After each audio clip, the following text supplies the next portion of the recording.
The city had chewed her up and spit her out one too many times, so when the engine of Sophia Sterling's sedan finally died on a narrow two-lane highway somewhere in Montana, she actually laughed. It was either that or cry, and she had done enough crying over the past 3 months to last a lifetime. The job at the advertising firm had evaporated when the company downsized. Her relationship had imploded spectacularly when she discovered her boyfriend of 2 years had been planning his future with someone else entirely. The apartment she loved became unaffordable without her salary, and her savings account looked more pathetic with each passing day. Now here she sat on the side of the road, surrounded by rolling hills and vast stretches of nothing, watching steam pour from under her hood like a dragon's dying breath. Her phone showed 1 bar of service, barely enough to load a map that revealed the nearest town was 5 miles ahead. A place called Copper Ridge, population unknown but probably minuscule. Sophia grabbed her purse, locked the useless car, and started walking. The late afternoon sun felt different here than in Chicago. Warmer somehow, more personal, like it was shining just for her instead of for 8 million other people simultaneously. Her heels were not designed for hiking along rural highways, but she had faced worse indignities recently. 20 minutes into her trek, a black pickup truck slowed beside her. The window rolled down to reveal a man who looked like he had been carved from the Montana landscape itself. Dark hair, strong jaw shadowed with stubble, and eyes the color of summer storms. He wore a simple white t-shirt and jeans, but something about the way he carried himself suggested quiet confidence. Car trouble. His voice was deep and steady. What gave it away? The fact that I am walking along a highway in the middle of nowhere, or my obvious enthusiasm for the experience? Sophia immediately regretted her tone. This stranger was trying to help, but he smiled, a real smile that reached those storm-gray eyes. "Hop in. I will give you a ride to town. We can send Jim back for your car." Every city-bred instinct screamed at her not to get into a vehicle with a strange man. But something about him felt safe, trustworthy, or maybe she was just tired of fighting everything. "Thank you," she said, opening the passenger door. The interior of the truck was clean, smelling faintly of pine and leather. A book about sustainable agriculture sat on the dashboard. "I am Finn," he said as she buckled her seatbelt. "Finn Vance, Sophia Sterling, and before you ask, yes, I am very lost. Nobody is lost in Copper Ridge. You just did not know you were trying to find it yet." He pulled back onto the road with easy confidence. "Where were you heading? Seattle or Portland? Somewhere on the West Coast where I could start over." The honesty surprised her. She usually kept her cards closer to her chest.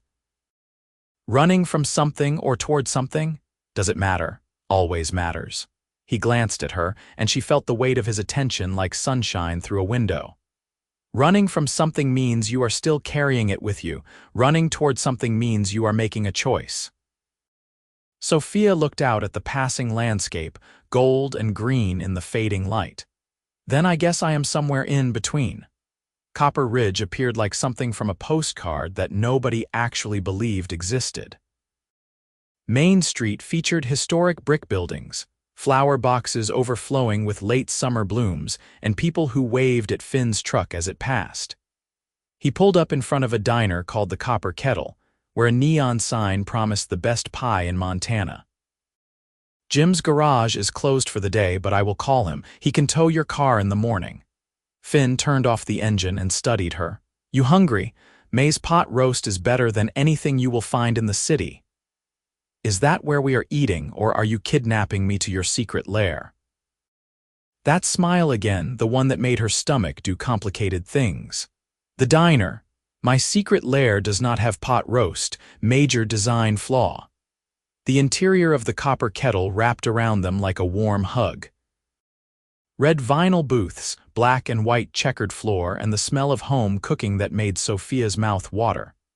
A woman in her 60s with silver hair and a kind face lit up when she saw Finn. "Finn Vance, as I live and breathe. Where have you been hiding?"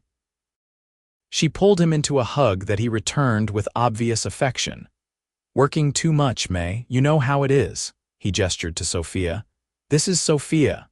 Her car broke down outside town. I figured we should feed her before Jim ransoms her vehicle back to her tomorrow." May laughed and led them to a corner booth. "Jim charges fair prices, honey, but he is not fast. You might be with us a few days while he orders parts. Where are you staying?" The question hung in the air. Sophia had not thought that far ahead. "Is there a motel?" "The Pine Lodge, but Martha is visiting her daughter in Bozeman this week. Place is closed." May tapped her chin thoughtfully. "You know, the apartment above the bookstore is empty. Old Mrs. Chen moved to Arizona last month. It is furnished and the rent is reasonable if you need a place for a bit." "I do not know how long I will be here," Sophia protested. "Then it is perfect, no commitment necessary."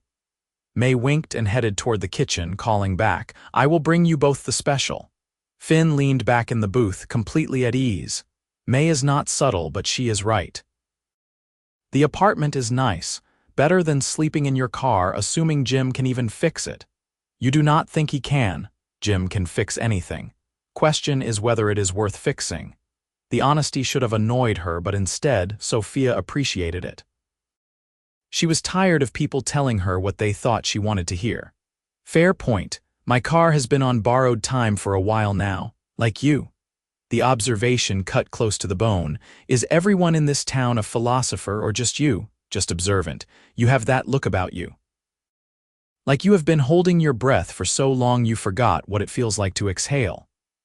May returned with 2 plates piled high with pot roast, mashed potatoes, and vegetables that actually looked like they came from the earth rather than a factory.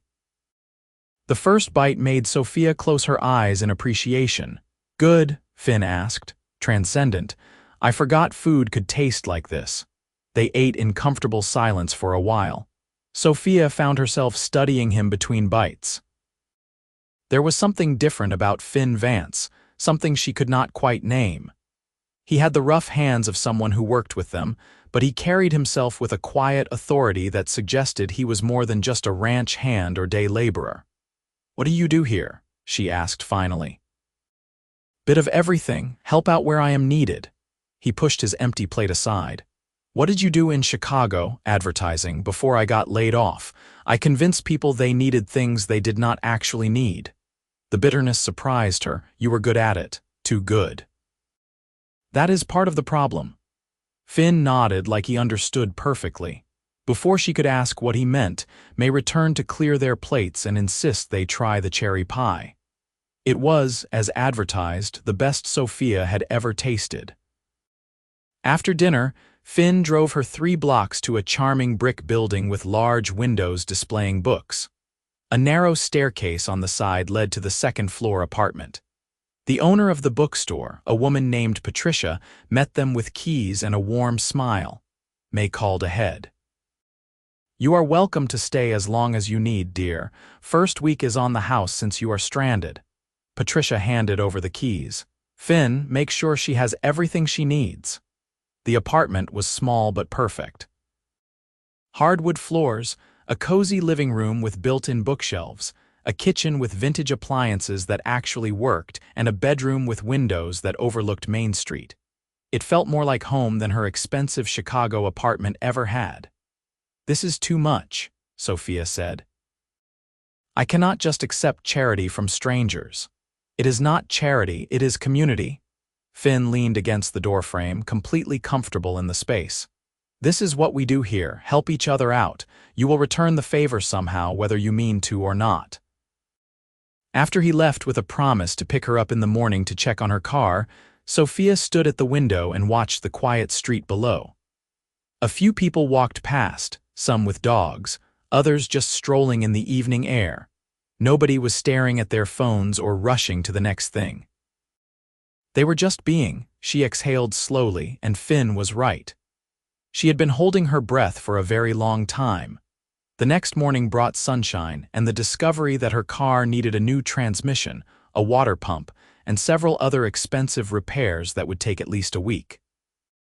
Jim, A man in his 50s with grease-stained hands and an honest face gave her the bad news gently.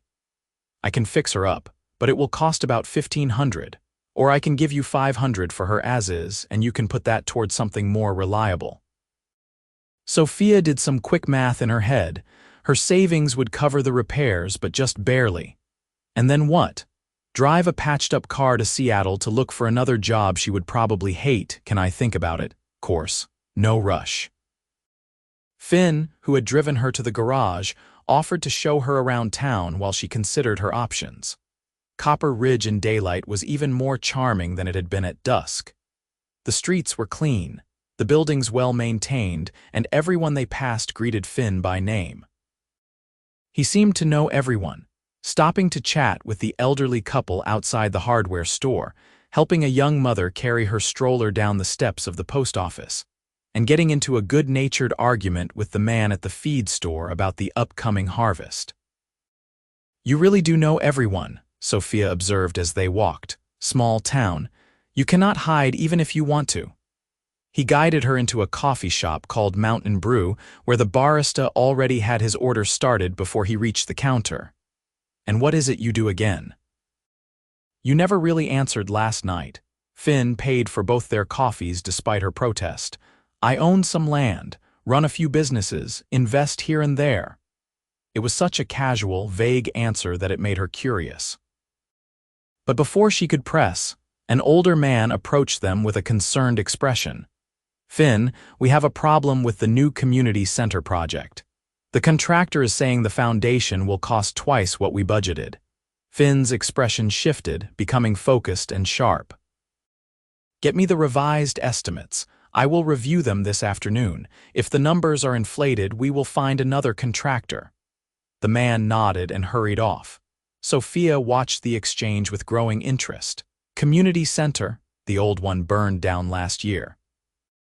"We are building a new one with a senior center attached." He sipped his coffee like it was no big deal. "Town needs a place for people to gather, and you are in charge of the project?" "One of several people working on it." They walked through a park where children played on equipment that looked brand new. A bronze plaque on a nearby bench caught her eye. "Donated by the Vance Foundation." Another plaque near the playground equipment said the same thing. Sophia stopped walking. "Who are you really, Finn Vance?" He met her eyes steadily. "Someone who was born here, left for a while, and came back because I realized everything I was chasing already existed in the place I started." "That is not an answer. It is the only one that matters." He started walking again, and she had to hurry to catch up. Over the next few days, Sophia settled into an unexpected rhythm. She helped Patricia in the bookstore, organizing shelves and chatting with customers who were curious about the new face in town. She learned that Copper Ridge had a population of just under 3,000 people, most of whom had lived there for generations. The town supported itself through ranching, a small lumber mill, and increasingly tourism from people who wanted to experience authentic small-town Montana. And everywhere she went, she saw evidence of Finn's influence. The library had a wing named after his family. The high school had a state-of-the-art science lab funded by him. The volunteer fire department had new equipment, again courtesy of Finn Vance. "He does not talk about it," May explained when Sophia finally asked directly. They were having coffee at the diner, which had become part of Sophia's morning routine. Finn made his fortune in renewable energy, sold his company for an ungodly amount of money 5 years ago. But instead of moving to some mansion in California, he came home, bought his family's old ranch, which had fallen into disrepair, and fixed it up. Then he started investing in the town, quietly, mind you. He hates making a fuss. "How much money are we talking about?" May lowered her voice even though they were the only ones in the diner. "Rumor is somewhere north of $3 billion, but you did not hear that from me." Sophia nearly choked on her coffee. $3 billion. The man who drove a regular pickup truck and wore jeans and t-shirts like a uniform was a billionaire, and he had said nothing. Just let her think he was an ordinary guy who helped out around town. She felt betrayed and foolish, though she could not articulate exactly why. That afternoon, when Finn stopped by the bookstore under the pretense of picking up a special order, Sophia confronted him. "You could have told me." He did not pretend not to understand. Would it have changed anything? "Yes, no, I do not know." She crossed her arms. "Why did you not say anything?" "Because the money is not who I am. It is just a tool I use to do things I care about." He stepped closer, and she was hyper-aware of his presence. "When I met you on that road, you were not looking at me like I was a bank account or a business opportunity. You were just talking to another person. Do you know how rare that is? So you lied by omission." "I did not lie. I answered your questions honestly. You assumed I was something I am not, and I let you keep that assumption because it was easier than dealing with what happens when people find out." His words held a weariness that made her anger deflate. "What happens? They change, start treating me differently, want things from me, stop being real." He picked up a book from the display table, not really looking at it. "I liked that you did not know. I liked that you argued with me and challenged me and did not try to impress me." "I definitely did not try to impress you. I was kind of rude when we met. You were honest. That is rarer than politeness." They stood in the bookstore, surrounded by thousands of stories, writing their own.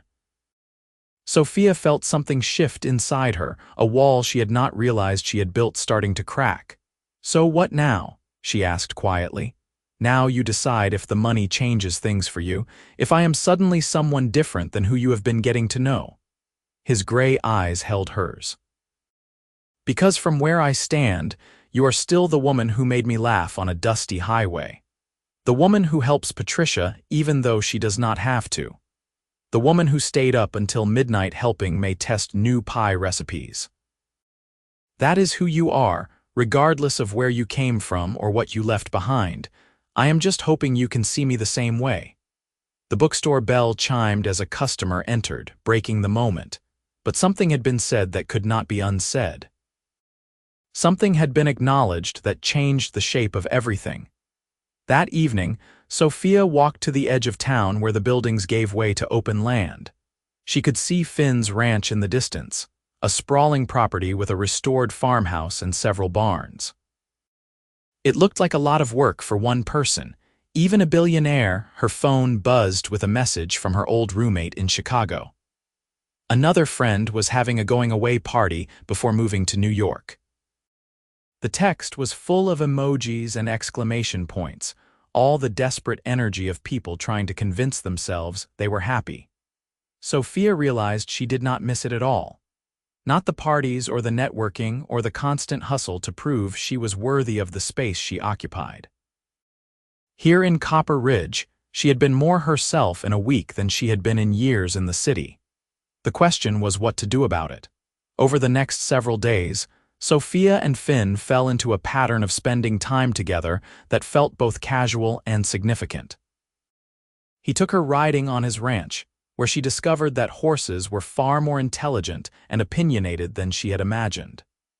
She helped him pick paint colors for the community center, arguing passionately for warmer tones over the institutional gray the contractor suggested. They had dinner at his place, where he cooked steaks on a grill and they ate on the porch while the sun set over the mountains. "Why did you come back?" she asked one evening. "You could live anywhere in the world, do anything you want. Why here?" Finn considered the question, swirling the wine in his glass. "Because everywhere else, I was Finn Vance, the entrepreneur, the success story. The guy who built something from nothing. Here I am just Finn. The kid who broke his arm falling out of the oak tree in the town square. The teenager who got caught skinny dipping in Miller's Pond. The person I actually am underneath all the rest. And who is that? Someone who wants to make the place he loves better. Someone who learned that money can buy almost anything except the things that actually matter." He looked at her. "Someone who is really glad your car broke down outside my town." Her heart did something complicated in her chest. "Finn, you do not have to say anything, I just wanted you to know." But she did have to say something because staying silent felt like cowardice. "I am scared. I came here by accident and everything about this feels too easy, like it cannot be real." What if easy is not the same as fake? What if sometimes things just work because they are supposed to? He set down his glass and moved closer. I am not asking you to decide your whole life right now, Sophia. I'm just asking you to stay a while longer, see what happens. Jim finished my car 2 days ago. I know, so I could leave any time. You could. His hand found hers warm and solid, but I am really hoping you do not. She kissed him then, a decision made with action instead of words. He kissed her back with a gentleness that contrasted with his rough appearance, one hand cradling her face like she was something precious. When they finally broke apart, Sophia laughed breathlessly. I cannot believe I am falling for a billionaire in a tiny Montana town. This is not how my life was supposed to go. How was it supposed to go? I have no idea anymore. All my plans fell apart. Then maybe it is time to make new ones. He kissed her forehead, her cheek, the corner of her mouth. Or maybe just see where this goes without a plan. The idea of living without a plan should have terrified her, but instead it felt like freedom. Sophia officially decided to stay in Copper Ridge 3 weeks after her car broke down. She called Jim and asked him to sell her repaired sedan, using the money to buy a more reliable used truck that was better suited to Montana roads. She signed a 6-month lease on the apartment above the bookstore. And she started exploring what it might mean to build a life in a place where people actually knew their neighbors. Patricia offered her a part-time job managing the bookstore's social media and creating a website for online orders. The pay was not glamorous, but combined with her savings and the low cost of living, it was enough. More importantly, it was work that felt meaningful. She was helping a small business thrive rather than convincing people to buy things they did not need. Finn was careful not to overwhelm her. He did not offer to solve her problems with money or push her to make decisions about their relationship before she was ready. Instead, he just showed up. He brought her coffee when she worked late at the bookstore. He invited her to community events where she met more of the town's residents. He introduced her to his friends, a diverse group that included ranchers, teachers, and the owner of the lumber mill. She met his family, too. His parents had retired to Arizona, but his younger sister Claire lived in the nearby town of Willow Creek. Claire was a veterinarian with her father's gray eyes and her own sharp wit. "So you are the woman who has my brother smiling like an idiot," Claire said when they met for lunch. "Tell me everything." Sophia liked her immediately. "There is not much to tell. My car broke down. Your brother stopped to help, and here we are." "That is the worst summary I have ever heard. Let me guess, he has been all noble and patient, taking things slow and not pushing you." "Yes," Claire rolled her eyes. "He is trying so hard not to scare you off."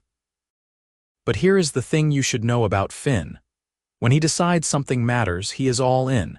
He does not do halfway. So if you are not sure about this about him, you need to be honest, because if you break his heart, I will have to get involved, and nobody wants that.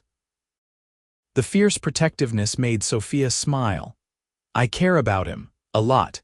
I am just figuring out what my life looks like now. Fair enough, just do not take too long. Life is short and the good ones are rare." As summer turned to fall, Sophia found herself settling into Copper Ridge in ways she had not anticipated. She joined the book club at the library, where she discovered that small-town readers were just as opinionated and passionate as any literary crowd in Chicago. She volunteered at the community center project, helping paint walls and organize furniture. She even attended the town's harvest festival, where she bought homemade jam and watched Finn win the pie eating contest with a determination that made her laugh until her sides hurt. And through it all, her relationship with Finn deepened. They spent long evenings talking about everything and nothing, their childhoods, their dreams, their fears. She learned that he had spent years building his company, sacrificing relationships and personal happiness for success, only to realize the cost was too high. He learned that she had been trying to prove herself worthy of love by being perfect, by achieving things, by never letting anyone see her struggle. "You do not have to earn it, you know," he told her one night as they lay on a blanket in his pasture watching the stars. Love, worth all of it. You just have to be who you are. Easy for you to say. You are a billionaire who saves small towns. I am a man who spent a decade lonely and exhausted because I thought success was the same as happiness. He turned to face her. You saved me just as much as I saved you, Sophia, maybe more. I did not do anything. You saw me, not the money or the reputation, just me. His thumb traced her cheekbone. Do you know how rare that is? She kissed him under the stars, and it felt like coming home. The first snow came in late October, transforming Copper Ridge into a picture-perfect winter scene. Sophia stood at her apartment window, watching the flakes fall, and realized she had not thought about Chicago in weeks. Her old life felt like something that had happened to someone else. Her phone rang, her mother calling from Florida. Sophia, honey, when are you coming back to civilization? You cannot stay in that tiny town forever. Why not? Because you are meant for bigger things, better things. You have a college degree and experience. You could get a job anywhere. I have a job, Mom. I manage the bookstore and do freelance marketing for local businesses. I am happy. You are hiding, running away from your problems. The accusation stung because it held a grain of truth, but only a grain. Or maybe I am running toward something better. Did you consider that? Her mother sighed. Just promise me you are not throwing your life away for some man. Sophia looked out at the snow-covered street, at the lights glowing in the windows of the buildings below, at the life she had built piece by piece. I am not throwing anything away. I am finally picking up the pieces that matter. After she hung up, she sat with the conversation, examining it for truth. Was she staying for Finn or for herself? The answer came clearly. Both. She was staying because she had found a place where she fit, where she could breathe, where her life felt like her own. The fact that Finn was part of that picture made it sweeter, but it was not the entire reason. She needed to tell him that. That evening, she drove out to his ranch. He answered the door in jeans and a flannel shirt, hair damp from a shower, looking so perfectly himself that her heart ached. Hey, I was just about to call you. I made too much chili and need help eating it. I need to tell you something first. She stepped inside, shaking snow from her hair. I am staying, not just for a few months or until I figure out what is next. I am staying because this is where I want to be, because I love this town and the life I am building here, and because I love you. The words hung in the air between them. His expression went through several shifts before landing on something that looked like joy mixed with relief. Say that last part again. I love you, Finn Vance. Billionaire, philanthropist, pie-eating champion, and the man who stopped for a stranger on a highway. He crossed the distance between them in 2 strides, pulling her into a kiss that tasted like promise and future and home. I love you too. Have since that first day when you were rude to me and then apologized with your eyes even though your mouth did not. She laughed against his lips. I was not that bad. You were prickly and defensive and completely fascinating, still are. He rested his forehead against hers. Stay forever, Sophia, build a life here with me, not because you are running from something but because we are choosing each other. Is that a proposal? Not yet. When I propose, you will know. There will be planning and romance and probably some involvement from half the town because nobody can keep a secret here. He kissed her again. But this is a promise. You and me building something real. I can work with that. They ate chili and talked about the future. About the marketing business, she wanted to start helping small towns like Copper Ridge develop their online presence. About his plans to expand his foundation's work to other rural communities. About the house they might build on his property, with big windows and a porch that wrapped around the whole thing. Winter settled over Copper Ridge like a blessing.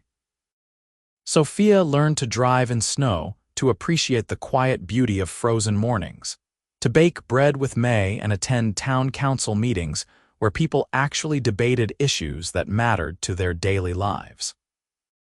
She met Finn's parents when they visited for Thanksgiving, and she watched him with them and saw the family he came from. Good people who had raised him to believe wealth was responsibility, not entitlement. Christmas in Copper Ridge was like something from a movie. The whole town decorated Main Street with lights. The bookstore hosted a toy drive. The community center, now finished, held its grand opening with a party that included everyone from newborns to centenarians. Sophia stood beside Finn as he cut the ribbon, and she felt the pride radiating from him. This was what he had built with his money. Not monuments to himself, but places for people to gather, to grow, to thrive. On Christmas Eve, they attended the service at the small church on the hill. The building was packed, voices raised in carols that echoed off wooden beams. Afterward, Finn drove her to a spot on his ranch where you could see the whole valley spread out below, lights twinkling like earthbound stars. "I have something for you," he said, pulling a small box from his jacket pocket. Her heart started racing. "Finn, wait, let me say this first." He took her hand. "I told you when I proposed you would know that there would be planning and romance. But standing here with you, looking at the place I love with the woman I love, I realized this is perfect. No big production, just us and the truth." He opened the box to reveal a ring that took her breath away. A sapphire the color of Montana's sky, surrounded by small diamonds. "Sophia Sterling, you drove into my life by accident and became my purpose on purpose. Will you marry me?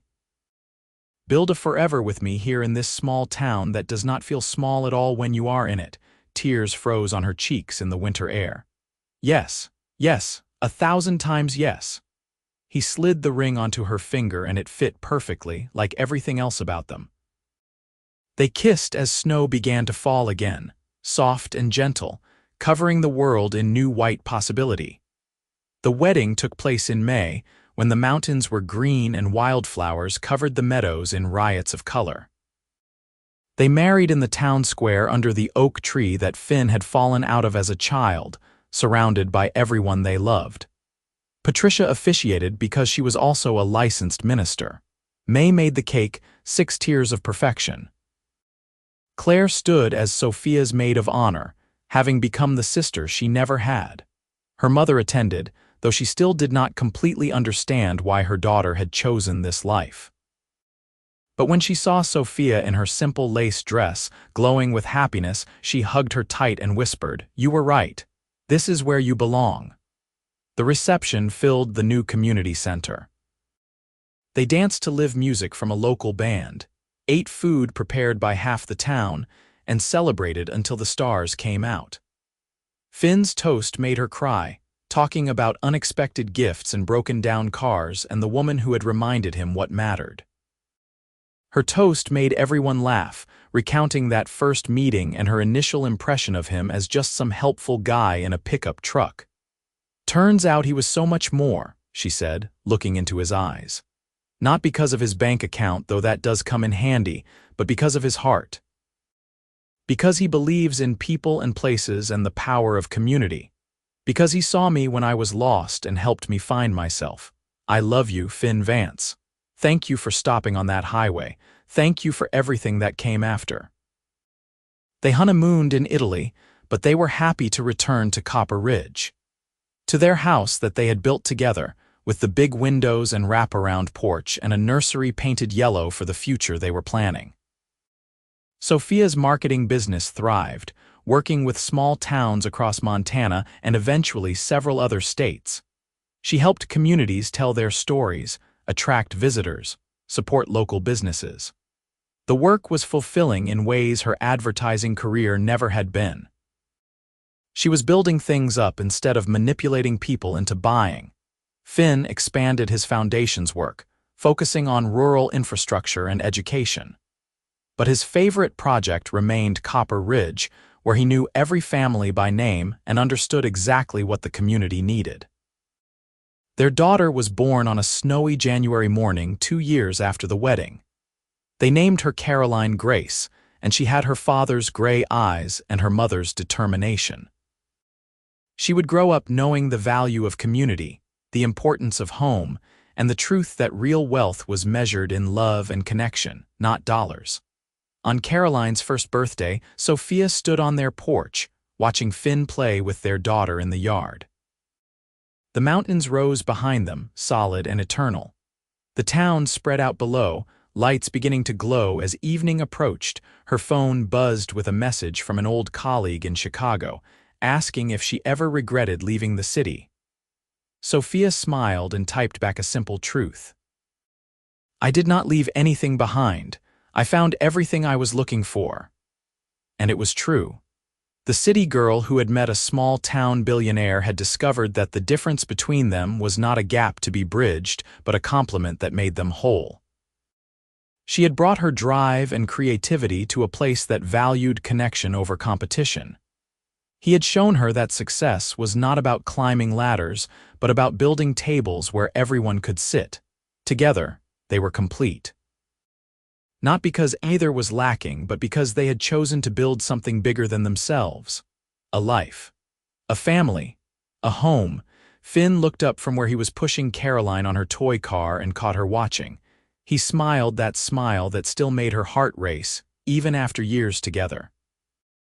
"You coming down here or just going to stand there looking beautiful?" She laughed and jogged down the porch steps, joining her family in the golden evening light.